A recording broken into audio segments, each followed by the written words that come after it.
રાજાશાહી પરત લાવો, રાજાશાહી પરત લાવો, આ પ્રકારનો પોકાર હાલમાં આપણા પડોશી દેશ નેપાળમાં સાંભળવા મળી રહ્યો છે. કોઈને પણ થાય કે અચાનક નેપાળને થયું છે શું? આખું વિશ્વ લોકશાહી તરફ મીટ માંડી રહ્યું છે, તો નેપાળ લોકશાહીને છોડીને કેમ તજી દીધેલી રાજાશાહીને પરત લાવવા માંગી રહ્યું છે? નેપાળે 2008માં રાજાશાહી છોડીને લોકશાહી અપનાવી હતી. હવે લોકશાહી અપનાવ્યાના 17 વર્ષમાં એવું તે શું થયું કે તે ફરી પાછું રાજાશાહીના માર્ગે પરત જવા માંગે છે? તેનું કારણ છે રાજકીય અસ્થિરતા. નેપાળે લોકશાહી અપનાવ્યા બાદ છેલ્લા 17 વર્ષમાં 15 સરકાર જોઈ છે, જે ભારત જેવા આટલા મોટા લોકશાહી દેશમાં પણ આવી નથી. નેપાળના રાજકીય પક્ષો એકદમ ભ્રષ્ટ બની ગયા છે. કોઈ પણ સરકાર ટકતી નથી. વારંવાર આવતી ચૂંટણીના કારણે વહીવટી પ્રક્રિયા પર થંભી જાય છે. જાહેર વહીવટના જરૂરી કામો પણ પૂરા ન થતા પ્રજા પણ અકળાઈ ગઈ છે. લોકોને લાગી રહ્યું છે કે રાજાશાહીમાં જે થતું તે કમસે કમ મહેલ પૂરતું રહેતું હતું અને તેમના સુધી તેની અસર ઓછી થતી હતી. તેમની રોજબરોજની પ્રવૃત્તિઓ પ્રભાવિત થતી ન હતી. તેમને હતું કે લોકશાહીના લીધે તેમને પ્રતિનિધિત્વ મળશે, તેની સાથે તેમની દૈનિક પ્રક્રિયા રાજાશાહી કરતાં વધુ સુચારુ રીતે ચાલશે. તેના બદલે સ્થિતિ વિપરીત થઈ છે. નેપાળના રાજકીય ભ્રષ્ટાચારે પ્રજાને લોકશાહીના વિપરીત પાસા અંગે વિચારતી કરી દીધી છે. લોકશાહીમાં નેપાળનો વિકાસ થવો જોઈએ, તેના બદલે નેપાળ લોકશાહીમાં અધોગતિ તરફ જઈ રહ્યું છે. આ સંજોગોમાં નેપાળે તેના રાજકીય વિકલ્પો અંગે ફરીથી વિચારવાની ફરજ પડી છે. તારીખ 19મી ફેબ્રુઆરી 2025ના રોજ 1991ની ક્રાંતિની યાદમાં જાહેર રજાના દિવસે નેપાળના ભૂતપૂર્વ રાજા જ્ઞાનેન્દ્ર શાહે એક વિડીયો મારફતે ભાષણ આપ્યું હતું. એ વિડીયોમાં નાગરિકોને રાજાશાહી પુનરુત્થાનને ટેકો આપવા વિનંતી પણ કરવામાં આવી હતી. આ ભાષણ પછી રાજાશાહી તરફી વિરોધ પ્રદર્શનો સક્રિય થયા. તારીખ 9મી માર્ચ 2025ના રોજ હજારો સમર્થકોએ નેપાળના ભૂતપૂર્વ રાજા જ્ઞાનેન્દ્ર શાહનું કાઠમંડુના ત્રિભુવન ઇન્ટરનેશનલ એરપોર્ટ પર આગમન સમયે સ્વાગત કર્યું. ભૂતપૂર્વ રાજા જ્ઞાનેન્દ્ર શાહના એરપોર્ટ પર આગમન પછી હજારો સમર્થકો રાજધાની કાઠમંડુના રસ્તા ઉપર તેમને તેમના નિવાસસ્થાને લઈ જવા ઉતરી આવ્યા હતા. અંદાજ મુજબ હજારોથી લઈને 10,000થી વધુ પ્રદર્શનકારીઓ હાજર હતા. રાજાશાહી સમર્થકોએ દાવો કર્યો હતો કે તેમની સંખ્યા લગભગ 4 લાખ જેટલી હતી. રેલી દરમિયાન પ્રદર્શનકારીઓ નેપાળી ધ્વજ લઈને ફરતા જોવા મળ્યા હતા. આપણા રાજા અમર રહે અને રોયલ પેલેસ ખાલી કરો ના નારા સાથે લોકો હજારોની સંખ્યામાં રસ્તા ઉપર ઉતરી આવ્યા હતા. આ અંગે રાજા જ્ઞાનેન્દ્રે આ ઘટના પર કોઈ ટિપ્પણી કરી નથી. રાજકીય વિશ્લેષકો માને છે કે નજીકના ભવિષ્યમાં તેમની ગાદી પાછી મેળવવાની શક્યતા ઓછી છે. તેમજ મુખ્ય પ્રવાહના રાજકીય પક્ષો રાજાશાહીને પુનઃ સ્થાપિત કરવાનો વિરોધ કરે છે. આપણી જોડે નેપાળથી નેહા કરીને વિદ્યાર્થીની છે, જે વાસ્તવિક પરિસ્થિતિ વિશે માહિતગાર કરશે. જાણીએ એમની પાસેથી આંદોલન પાછળનું મૂળભૂત કારણ શું છે.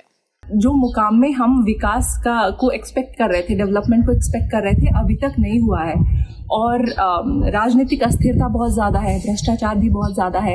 इसी वजह से मुझे लगता है सारे लोगों में इतनी निराशा आ गई है कि वो लोग अतीत में वापस जाने के लिए तैयार हैं, राजतंत्र को वापस लाना चाहते हैं. રાજધાનીમાં રાજાશાહી તરફી વિરોધીઓની ગતિવિધિઓ તીવ્ર બનતા સીપીએન નેપાળ કમ્યુનિસ્ટ પાર્ટીએ તેના અભિયાનને સ્થગિત કરી દીધું છે. વર્તમાન વડાપ્રધાન કેપી શર્મા ઓલી તેમજ શેર બહાદુર દેવબા જેવા અન્ય ટોચના રાજકીય નેતાઓએ રાજાશાહી તરફી ચળવળની નિંદા અને ટીકા કરી છે. પાર્ટીના એક અગ્રણી સભ્યએ જણાવ્યું હતું કે રાજાશાહી તરફી વિરોધ પ્રદર્શનોને સમર્થન આપીને નેપાળના બંધારણની વિરુદ્ધ જવા બદલ નેપાળની કમ્યુનિસ્ટ પાર્ટી એ ભૂતપૂર્વ રાજા જ્ઞાનેન્દ્રની ધરપકડ કરશે. નેપાળના ભૂતપૂર્વ વાણિજ્ય અને ઉદ્યોગ મંત્રી શ્રી યાદવે કહ્યું કે જો નેપાળની કમ્યુનિસ્ટ પાર્ટી સત્તામાં આવશે તો રાજા જ્ઞાનેન્દ્રની ધરપકડ કરવામાં આવશે. નેપાળમાં રાજાશાહી પરત લાવવાની હાકલ કરનારા વિરોધીઓ મૂળભૂત રીતે નેપાળી બંધારણની વિરુદ્ધ જઈ રહ્યા છે અને આંદોલનને સમર્થન આપીને જ્ઞાનેન્દ્રએ બંધારણ વિરોધી પ્રવૃત્તિઓને ટેકો આપ્યો છે અને નેપાળમાં રાજાશાહી તરફી પક્ષના સેંકડો સમર્થકોએ રવિવાર 20મી એપ્રિલ 2025ના રોજ કાઠમંડુમાં વડાપ્રધાનના નિવાસસ્થાન અને સંસદને સમાવિષ્ટ ઉચ્ચ સુરક્ષા ઝોન નજીક વિરોધ પ્રદર્શન કર્યું, જેમાં રાજાશાહી પુનઃ સ્થાપિત કરવાની અને હિમાલયના આ રાષ્ટ્રને હિન્દુ રાજ્ય તરીકે સ્થાપિત કરવાની માંગ કરવામાં આવી. રાજાશાહી પુનઃસ્થાપિત કરવા અને તેમના પક્ષના નેતાઓની મુક્તિની માંગણી સાથે વિરોધ પ્રદર્શન કરી રહ્યા છે. પાર્ટીના પ્રમુખ રાજેન્દ્ર લિંગડેને ફોન પર પુષ્ટિ આપી કે અમે પ્રતિબંધિત વિસ્તારમાં પ્રદર્શન કરીને ધરપકડ કરવા તૈયાર છીએ. રાજેન્દ્ર લિંગડેન જેલમાં જવા તૈયાર છે. પાર્ટી 22મી એપ્રિલે તમામ 77 જિલ્લાઓમાં વિરોધ સભાઓ યોજવાનું પણ આયોજન કરી રહી છે. નેપાળના રાજવી પક્ષ રાષ્ટ્રીય પ્રજાતંત્ર પાર્ટીએ રવિવારે બપોરે વિરોધ પ્રદર્શનનું આહવાન કરતા સંસદ નજીકના પ્રતિબંધિત ક્ષેત્રોમાં ઘૂસવાની જાહેરાત કરી છે. શા માટે વધારે યુવાઓ આ આંદોલનમાં સહભાગી થયા છે, એ પાછળના કારણ શું હોઈ શકે છે, એ પણ જાણીએ. और खास करके युवाओं की जब बात की जाए तो जो लोग 2005 के पहले जब राजा शासन था उस वक्त पैदा भी नहीं हुए थे, वो लोग भी बहुत शरीक होके बहुत एक्टिवली पार्टिसिपेट कर रहे हैं ये आंदोलन में. इसकी 2-3 वजह हो सकती है. पहली ये कि उन लोगों को उनके बुजुर्ग लोगों ने बताया होगा, जैसे कि दादा दादी, नाना नानी, माँ बाप ने बताया होगा घर पे कि राजतंत्र के दौरान ऐसा था वैसा था, मतलब अच्छी बातें बताई होगी.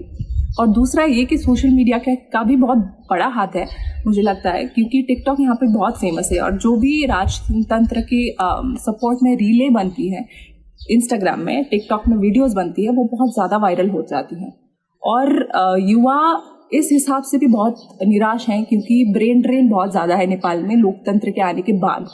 और इसी व्यवस्था के कारण लोग, युवा जो है नेपाल के, वो देश में नहीं रहना चाहते, या जो भी रहना चाहते हैं वो उन लोगों को लोकतंत्र नहीं चाहिए और राजतंत्र को वापस लाना चाहते हैं. શા માટે વર્ષ 2008માં રાજાશાહી નાબૂદ કરીને દેશમાં લોકશાહી લાવવામાં આવી? રાજા જ્ઞાનેન્દ્ર, જેઓ તેમના ભાઈ રાજા બિરેન્દ્ર અને તેમના પરિવારના હત્યાકાંડ પછી 2002માં પ્રથમ વખત રાજા બન્યા હતા. તેમણે શરૂઆતમાં બંધારણીય રાજા તરીકે શાસન કર્યું હતું. જો કે 2005માં તેમણે સંપૂર્ણ સત્તા કબજે કરી, સરકાર અને સંસદને વિખેરી નાખી, રાજકારણીઓ અને પત્રકારોને જેલમાં ધકેલી દીધા અને કટોકટી શાસન લાદ્યું. તેમના સરમુખત્યારશાહી શાસનથી સામૂહિક વિરોધ થયો અને આખરે રાજાશાહી નાબૂદ કરીને દેશ લોકતાંત્રિક બન્યો. શું નેપાળના લોકો પોતાની આ માંગ કરાવશે પૂરી? તમારું શું છે મંતવ્ય? અમને જણાવો.